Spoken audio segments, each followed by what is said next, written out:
Le salon privé du restaurant bourdonnait de félicitations et de rires. Ma fille, Léa, siégeait en bout de table, son écharpe de major de promotion drapée sur sa robe bleu marine. Les membres de la famille élargie remplissaient l'espace, leur téléphone sorti pour immortaliser ce qui aurait dû être une simple célébration de ses succès académiques. J'observais depuis ma place, vers le milieu de la table, les proches louant les accomplissements de Léa, 5 années de mention constante tout en travaillant à temps partiel, une bourse complète pour l'internat de médecine commençant à l'automne, et une reconnaissance spéciale du doyen de l'université lors de la cérémonie de cet après-midi. « Quelle fille brillante !» dit ma tante Catherine en levant son verre de vin, « tu dois être si fière. » J'ai souri et hoché la tête. La fierté ne suffisait pas à décrire ce que je ressentais en voyant Léa accepter son diplôme plus tôt dans la journée.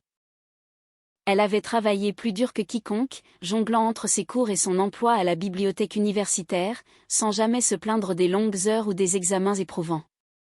Ma mère était assise à l'autre bout de la table, la posture rigide. Elle avait à peine adressé la parole à Léa pendant la cérémonie, n'offrant qu'un bref signe de tête à notre arrivée au restaurant. Mon père était à côté d'elle, consultant son téléphone par intermittence. Le serveur apporta les plats principaux. La conversation se tourna vers les projets de Léa pour ses études de médecine, sa spécialité envisagée et le programme très sélectif qu'elle avait intégré. Mon oncle Jean-Pierre posa des questions détaillées sur son projet de recherche, sincèrement intéressé par ses travaux sur la régénération cardiaque. Elle tient son intelligence de notre côté de la famille, annonça soudainement ma mère. La table se tut, bien que l'intelligence ne paie pas les factures. Je sentis immédiatement le changement d'atmosphère. Le sourire de Léa resta figé, mais sa main se crispa sur sa fourchette. C'est vrai, dit prudemment tante Catherine, les études de médecine coûtent cher. J'ai une bourse complète, rappela doucement Léa, les frais de scolarité, les livres et une allocation pour les frais de vie sont couverts. Ma mère balaya l'argument d'un geste de la main méprisant. Je ne parle pas des dépenses de Léa. Je parle des parasites qui pensent que l'éducation leur donne le droit de vivre sans payer de loyer. Elle me regardait droit dans les yeux. Mon père s'agita, mal à l'aise. Oncle Jean-Pierre se montra soudainement très intéressé par son pavé de saumon. Les cousins échangèrent des regards, hésitant entre intervenir ou rester silencieux. « Maman, dis-je calmement, c'est le dîner de célébration de Léa. C'est donc le moment idéal pour discuter des responsabilités d'adulte, poursuivit-elle. Sa voix avait ce ton particulier que j'avais entendu tout au long de mon enfance, celui qui n'admettait aucune contestation. Tu as 42 ans. Tu as un diplôme universitaire, et pourtant tu vis toujours dans notre maison, sans rien apporter.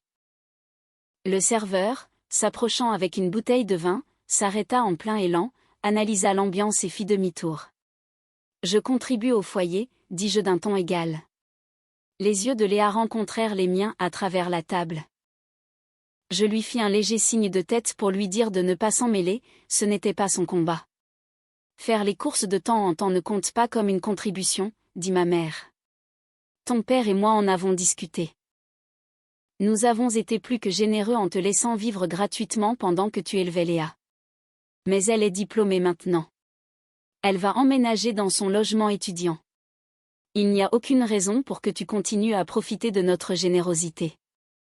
Tante Catherine posa sa fourchette. Peut-être que cette conversation devrait avoir lieu en privé. Pourquoi ? L'arcade sourcilière de ma mère se releva. Nous sommes tous en famille ici. Tout le monde doit comprendre la situation. Fini de vivre au crochet des autres. À partir de demain, tu paieras un loyer au prix du marché ou tu trouveras un autre endroit où aller. Oncle Jean-Pierre se racla la gorge. Quel est le prix du marché dans votre quartier actuellement ? 2800 € par mois, dit mon père tranquillement. Il semblait mal à l'aise mais ne contredit pas ma mère. C'est le juste prix pour le secteur. J'ai pris mon verre d'eau et bu une lente gorgée. Léa était devenue totalement immobile, son écharpe de major semblant soudainement être une dérision face à la tension qui remplissait la salle. Cela semble raisonnable, dit tante Catherine, bien que son ton suggérait qu'elle essayait de calmer le jeu plutôt que d'approuver. Tout le monde doit contribuer aux frais du ménage. Exactement, dit ma mère, nous avons porté le fardeau financier assez longtemps. 42 ans, jamais propriétaire, aucun patrimoine, vivant de la charité familiale. Les cousins fixaient leurs assiettes. Oncle Jean-Pierre fit signe au serveur pour avoir plus de vin. Je pense que c'est juste, ajouta mon père, retrouvant sa voix. Tu as eu amplement le temps de t'installer. Le succès de Léa prouve que nous avons offert un bon foyer. Mais il est temps pour toi de voler de tes propres ailes. J'ai posé mon verre d'eau avec précaution. Le porte-document en cuir que j'avais apporté était posé à côté de ma chaise. J'avais prévu de le donner à Léa après le dîner, rempli de documents sur le fonds de placement que sa grand-mère lui avait laissé pour ses études. Mais il contenait aussi d'autres papiers. Vous avez raison, dis-je. Ma mère parut surprise que j'accepte si facilement. C'est le moment idéal pour discuter de propriété et de responsabilité financière. J'ai posé le porte-document sur mes genoux et je l'ai ouvert. Les documents à l'intérieur étaient organisés avec des onglets de couleur, tout était en ordre. J'avais toujours été méticuleuse avec la paperasse. Puisque nous discutons de loyer et de propriété immobilière, continuai-je en sortant le premier jeu de papier, je pense que tout le monde devrait comprendre la situation financière complète. Les yeux de ma mère se plissèrent. De quoi parles-tu ? De la maison dans laquelle vous vivez actuellement, dis-je. La maison bourgeoise de 5 pièces au 24 rue des Érables. Vous voulez me facturer 2800 € de loyer ? C'est notre maison, dit mon père. Nous la possédons depuis 30 ans. J'ai fait glisser le premier document sur la table. Oncle Jean-Pierre s'en saisit, ses yeux parcourant le texte. Son expression changea immédiatement.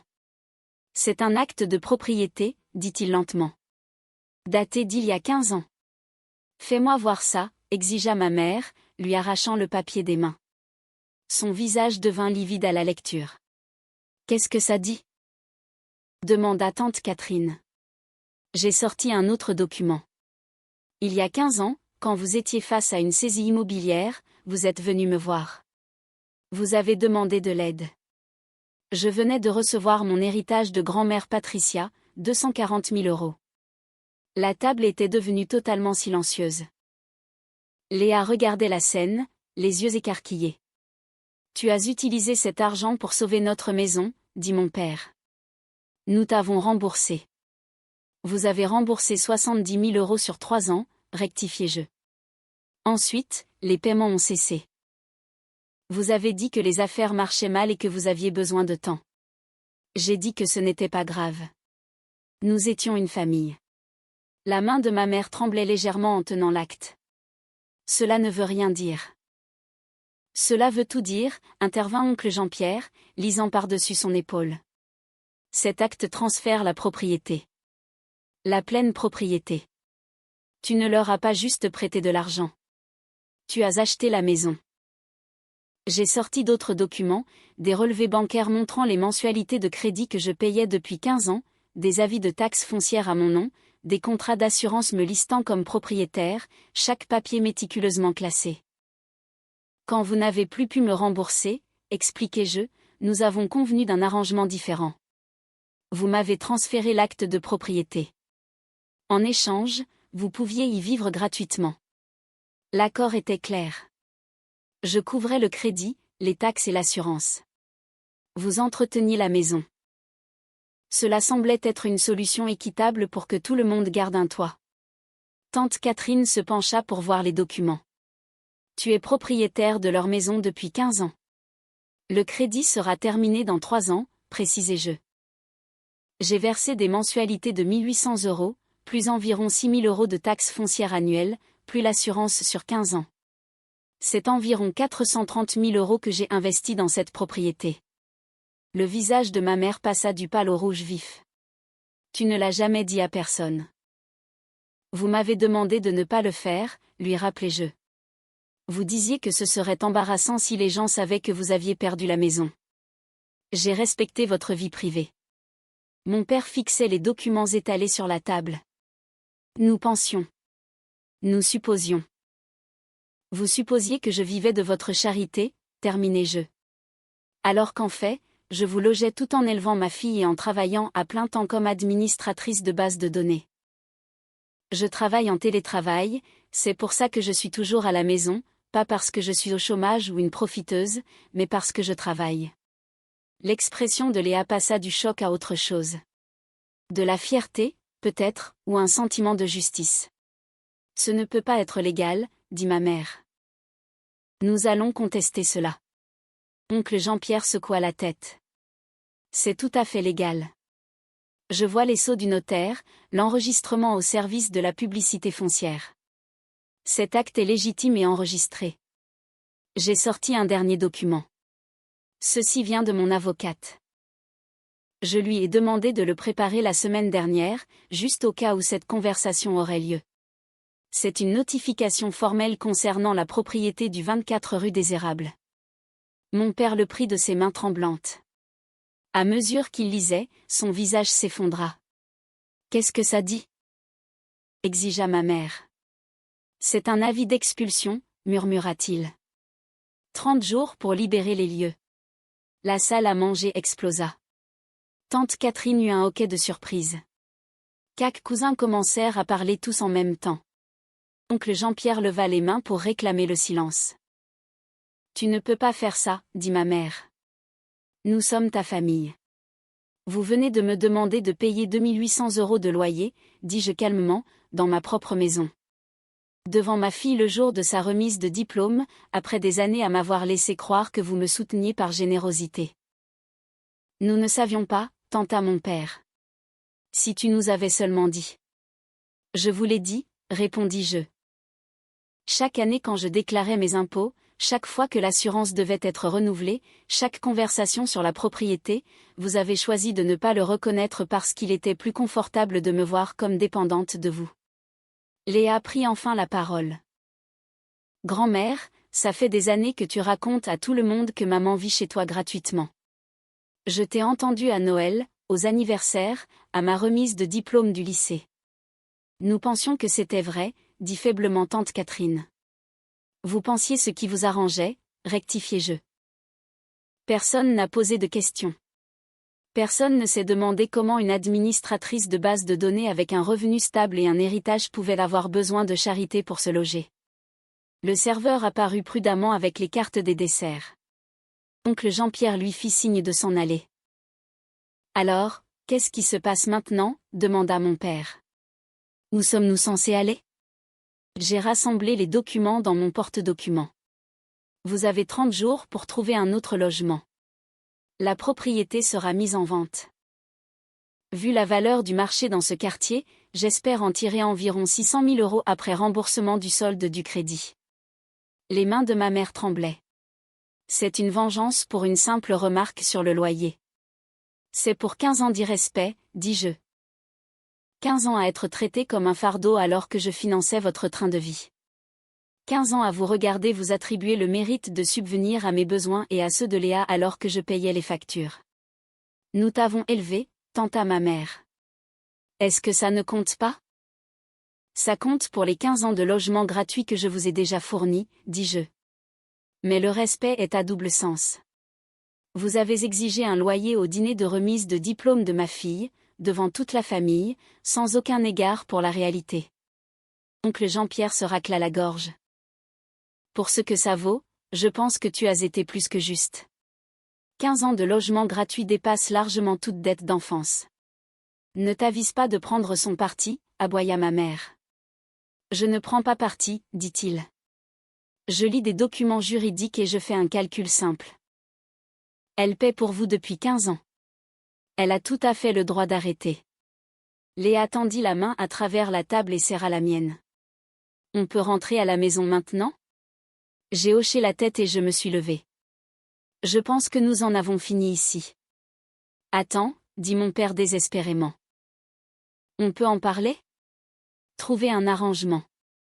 Vous avez eu 15 ans pour reconnaître la réalité, dis-je. Vous avez choisi la fierté plutôt que l'honnêteté. Maintenant, vous avez 30 jours pour trouver un logement que vous pouvez réellement vous offrir. Tante Catherine commença à pleurer doucement. Les cousins regardaient n'importe où sauf mes parents. Cela va nous détruire, dit ma mère. Tout le monde saura que nous avons perdu la maison. Tout le monde le sait déjà, dis-je. Ils le savent depuis 15 ans. Ils ne savaient juste pas que vous prétendiez le contraire. J'ai aidé Léa à mettre son manteau. Son écharpe de major de promo accrocha la lumière alors qu'elle l'ajustait. Félicitations encore, ma chérie, lui dit oncle Jean-Pierre. Tu as mérité tout ce que tu as accompli. Merci, dit Léa. Et merci d'avoir toujours traité ma maman avec respect. Nous sommes sortis du restaurant ensemble. Derrière nous, je pouvais entendre la voix de ma mère monter dans les aigus, mon père essayant de la calmer, tante Catherine tentant de faire médiatrice. Sur le parking, Léa se tourna vers moi. Tu es vraiment propriétaire de la maison ? Je suis vraiment propriétaire de la maison, confirmai-je. Et tu as tout payé pendant tout ce temps ? Tout. Elle me serra fort dans ses bras. Pourquoi n'as-tu jamais rien dit ? Parce que ce sont toujours mes parents, dis-je. Et j'espérais qu'un jour ils finiraient par me voir telle que je suis sans y être forcée. Mais ils ne l'ont pas fait. Non, ils ne l'ont pas fait. Nous avons conduit jusqu'à la maison dans un silence confortable. La maison de la rue des Érables était sombre quand nous nous sommes garés dans l'allée.